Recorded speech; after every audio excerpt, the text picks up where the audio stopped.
Knicks Nation. Today is Tuesday, the 18th day of June 2024. I hope you're safe and healthy today. I hope your family's safe and healthy, and I hope the needs of you and your family in terms of food, shelter, clothing, as well as health are being met today. Blessings upon those that work in the healthcare field, along with the first responders who every day are trying to save lives. Those also that pick up garbage, keep our places clean, and those that make deliveries for our convenience. Double blessings on the men and women out here trying to help rescue, deliver, and recover. Teenagers and children that are victims of child molestation and pedophilia. People that are also victims of pornography and child pornography, prostitution, child prostitution, human trafficking, and sex slavery. Double curses on the perpetrators, the profiteers, and the perverts that create the demands for these heinous industries. Finally, double blessings on the homeless. Nearly 600,000 men, women, and children homeless in the United States, millions around the world in similar or worse conditions.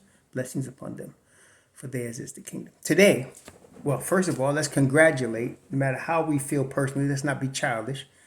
Congratulations to the Boston Celtics, the 2024 NBA champions. They were started off the year as with the favorites, and they fulfilled their destiny in winning the NBA title. And so congratulations to them. Congratulations on Brad Stevens and Missoula and the job that they did. KP winning the chip. Congratulations to Tatum and Brown, who many said couldn't do it. They did it. Congratulations to Jrue Holiday, who is now a two-time NBA champion. Two-time NBA champion. That's never going to be taken away from him. That's on his resume. That's it. And so the Celtics have won the chip. Congratulations again to them. I'm looking forward to having our Knicks face them next year. Because the thing is, in my belief, you may disagree, and that's your business, but I think the Knicks can play with the Celtics. I've always felt that a healthy Knicks team can ball and beat a healthy Celtics team.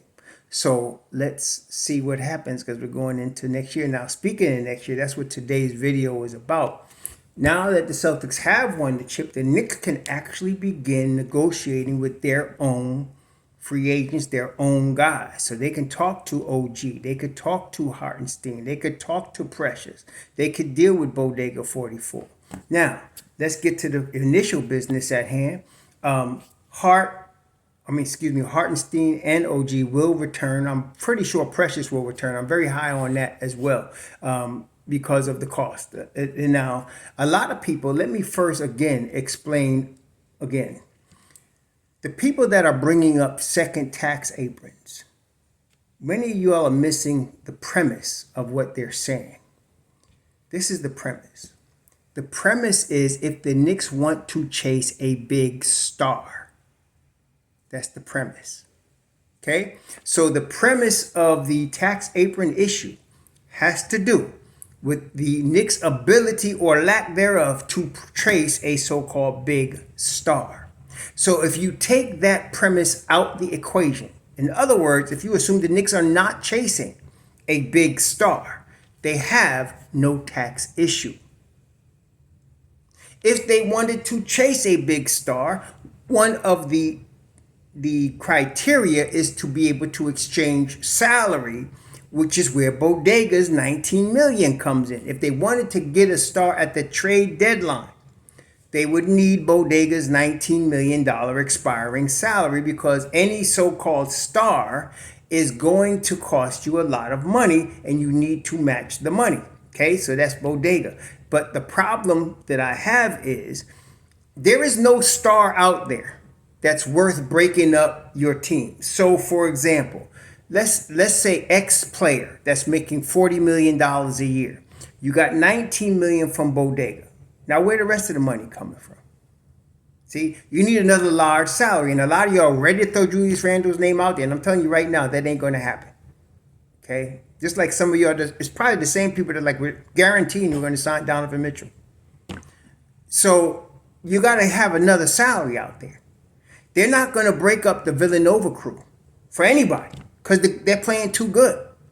Okay? So it makes no logical sense at this juncture, not forever, but for this coming season, to try to chase some so-called big star. The big star you would want is a guy that's coming into his fourth season, that's that's a budding superstar type kid that is now looking for that big money, or maybe he just finished his 5th season, he's looking for big money or something somewhere along that line.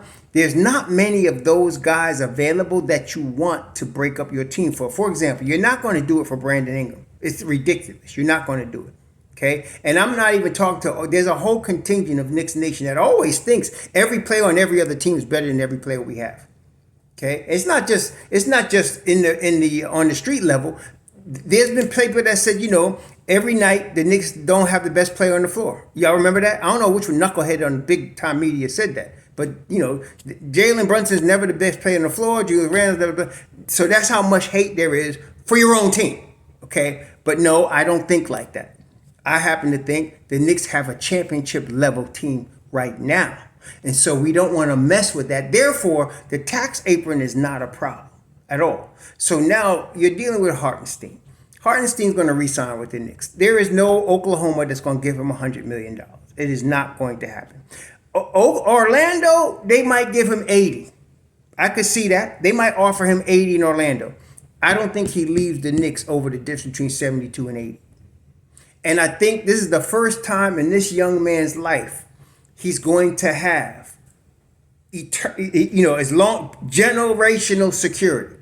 $72 million after taxes is $36 million. Think about yourself. At the end of the day, these are great athletes, no doubt, but they're entertainers and they're people. $36 million sets Hartenstein's family up for multi-generations. So he's going to take the security of the $72 million.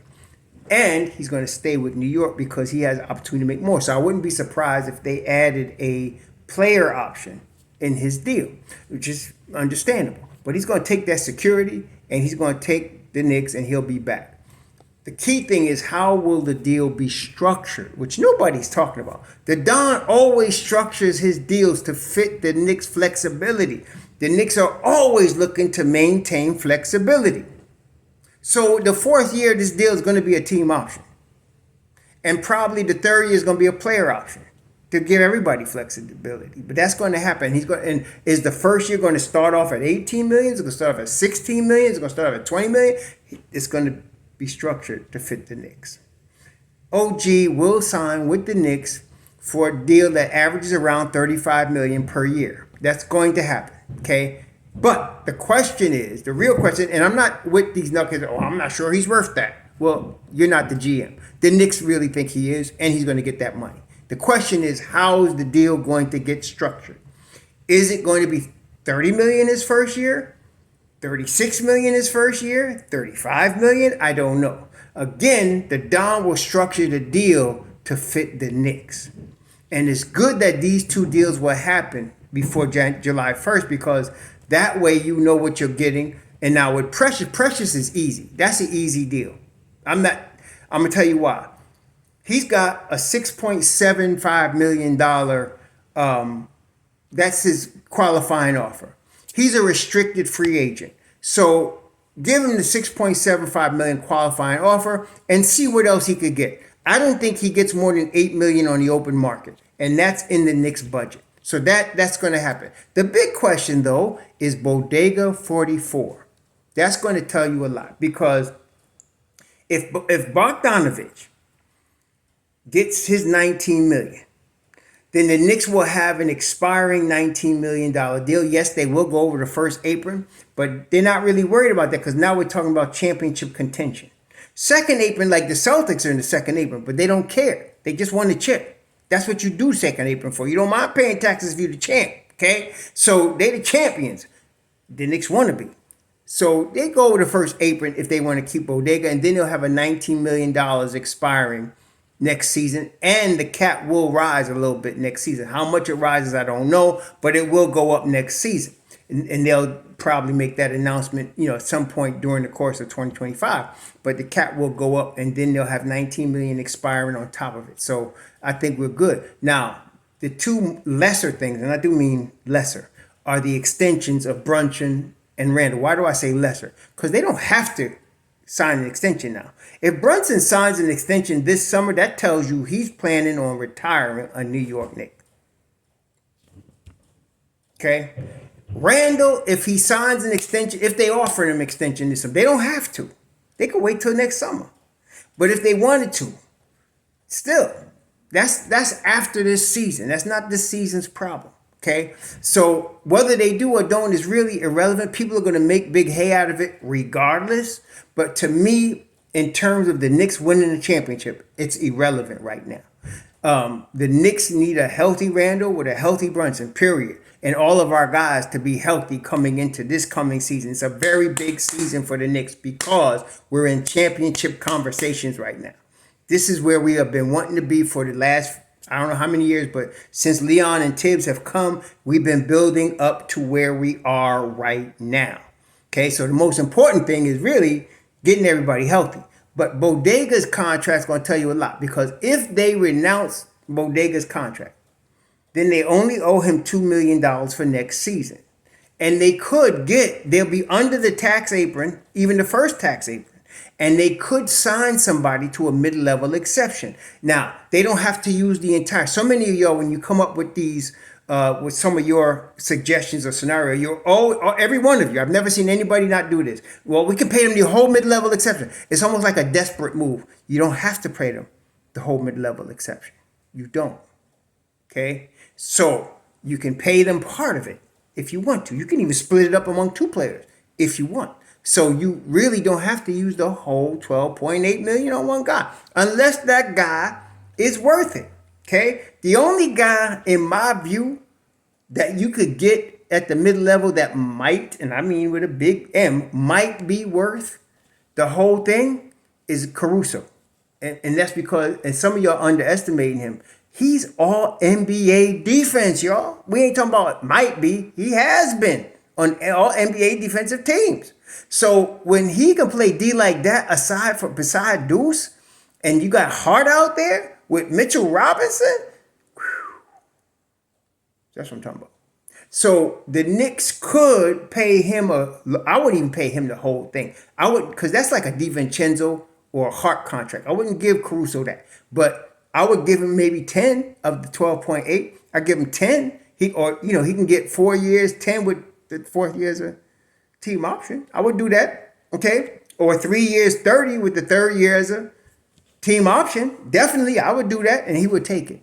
Okay. He would take that because that's what he's coming off of now. He would take that. That's security money. Again, he just had 3 years, 30 million. He gets another 3 years, 30 million. That's after taxes, 30 million over 6 years. Again, generational wealth for him and his family. So that's a possibility. But everybody else, your Kelly Oubre's, I don't know, whoever else you thinking about, ain't worth 12.8 million. There ain't nobody coming into the market worth 12.8 million. So you can now owe Bodega too and sign whoever you want with the non-taxpayer mid-level exception. So you have options. Bodega's contract gonna tell us a lot. If they just bring him back, then they're looking to keep an expiring deal. One thing the Knicks have done over the last 4 seasons, they've made deadline deals, but never a major deal. Derrick Rose, Cam Reddish, Josh Hart, and then this past year, who they get this year? Oh, OG and Anunoby. That was the biggest deal, OG and Precious. That was the biggest deal in the last 4 years. They don't normally make blockbuster deals at the trade deadline. And one of the reasons for that is because Tibbs takes time to get his team in a rhythm, to get in the flow. And by the time you get to the trade deadline, they flowing. Generally, they don't need a major change. They just need a tweak. Couple I don't even know if they need that this season, which is why it's a major season. So going into this couple weeks, Bodega is the biggest question to me. That's going to tell you a lot about what they want to do going forward. If they let him walk and just pay him his $2 million, then they're going to get somebody on that mid-level exception. And that'll be your 9th man. That's what you're talking about now. You're talking about the 9th man. Everything else is set. Okay, everything, the whole squad, the whole rotation, set. And this is a strength for the Knicks that many don't understand because you're just not paying attention or you're so used to the NBA 2K. Continuity. I've been talking about that for 2 years now. Continuity is extremely important in a championship team. You don't want to fundamentally break up the core of your team for anybody, for any move. You're trying to make as less moves as possible and keep players that are in the culture, that understand what the coach is expecting, and just as important, understand what their role is and how much minutes they're going to be expected to get every night. That's what the Knicks now have. From 1 to 10, you got guys that right now, even if you keep Bodega, that understand their role. From 1 to 10, understand when they're going to play, understand what's expected of them, understand Tibbs' defensive schemes, understand what they're trying to accomplish. That is extremely important, especially if you already got a good team, which the Knicks do. So, right now, we can start getting Hartenstein and OG done. Precious will probably get done after July 1st because they're going to give him the qualifying offer and see what happens out in the open market. Bodega decision must be made by June 28th. They must make that decision. And then, of course, you got the draft. The signing of Hartenstein and OG and what happens with Precious is going to tell you a lot, but Bodega is also going to tell you a lot about what the Knicks are thinking of the draft. I happen to believe they're going to use at least one of their first round picks this year for the future. They're going to use at least one of their first round picks this year. Brian Dunn, I'm almost certain. I'm 90% sure he will be a New York Knick. And with how much he plays as a rookie, that's going, I don't know. He might be the 11th guy, which means he's going to spend a lot of time in the G League, which would be good for him as far as development. Or he might be so good defensively. And that's the question. In my mind, he can play NBA level defense. There's no question in my mind he could do that. He's got an NBA level motor. The question would be, is he ready now? He's not going to be in the 9-man rotation. But the question is, will he be the 10th man? And that tells you a lot about what's going to happen with Precious and Bodega. Will he be the 10th man? 10th man in the rotation gets minutes when somebody gets hurt. And there's always a tweaked ankle. Every year, somebody's going to tweak an ankle. Okay, that's going to happen. There's a sore knee. There's a sore hip. There's something. It's just part of the game. So somebody's going to miss a couple games. Nobody hardly plays 82 in the NBA now. You're looking at 65. So there's going to be opportunity for the 10th guy to get minutes. So if he's the 10th guy, we'll see. That depends on what happens with Bodega and Precious, but we'll see. That's going to be the question. But Hartenstein will be back. Anunoby will be back. Your starting five is back. Mitchell Robinson is back, of course. Deuce is back, and of course, Hart is back. So your 8 is back. What you want to know is what's going on with Precious and Bodega, and we will know that before the end of June. Y'all enjoy your Tuesday. Sure.